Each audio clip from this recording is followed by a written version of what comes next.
Railway भर्ती board के परीक्षार्थी बहनों और भाइयों, आज नई दिल्ली में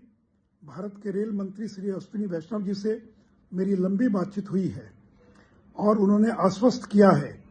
कि एनटीपीसी के परीक्षा के अंदर एक छात्र एक रिजल्ट की जो मांग है उस पर उन्होंने सहमति प्रकट की है और कहा कि 3.5 लाख और छात्रों का रिजल्ट प्रकाशित किया जाएगा। और दूसरा, ग्रुप डी की 2 परीक्षा के स्थान पर एक परीक्षा की जो मांग थी उस पर भी उन्होंने सहमति प्रकट की है। तो इससे मैं छात्रों से अपील करूंगा कि जो 2 मुख्य मांगे थी, ग्रुप डी की एक परीक्षा और एनटीपीसी की परीक्षा में एक छात्र एक रिजल्ट, उन दोनों पर उन्होंने सहमति प्रकट की है और जो समिति बन रही है उसकी रिपोर्ट आने के बाद इन दोनों मांगों को क्रियान्वित किया जाएगा। साथ ही साथ मैं पटना के पुलिस प्रशासन से अपील करूंगा कि छात्रों और शिक्षकों पर किसी प्रकार की कोई दमनात्मक कार्रवाई नहीं होनी चाहिए। अगर रेलवे बोर्ड ने समय रहते स्पष्टीकरण दे दिया होता तो शायद ये दुर्भाग्यपूर्ण स्थिति पैदा नहीं हुई होती।